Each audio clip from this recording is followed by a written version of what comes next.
Zerry M16 Montes Blancos, the pride of the SCP Boxing Gym, Butuan City.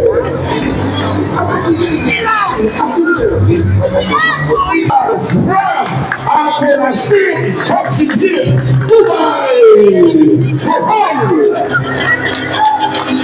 Nagmalampuson ang gipahigayon nga bakbakan sa Butuan.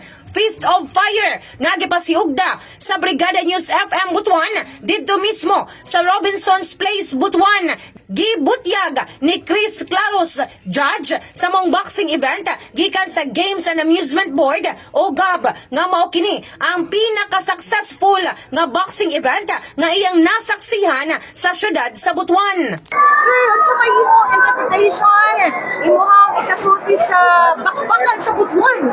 Very successful kayo sa entero na mo nga pag-promote dire karon pa mi nakasuccessful ingani nga successful kayo nindot ang venue niya bibo ang kuan ang brigada nga pagkakuan pinaka the best. Dugang pa ni Claros, dako ang nahimo sa mong torneo alang sa pag-promote sa Butuan ug sa pagpakita sa kadasig sa mga atleta. Nagpasalamat usab siya kang Brigada Carlo Guzman Dugaduga, Station Manager sa Brigada News FM Butuan alang sa padayon nga pag-host ug pag-organisa sa ingon-ani nga mga kalihukan.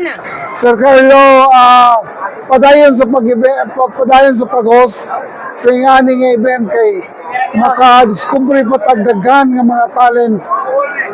Ang bakbakan sa Butuan nagpakita dili lang sa kusog kundi naghatag usab og paglaom og oportunidad sa mga batang atleta nga mahimong sunod nga pride sa Butuan City.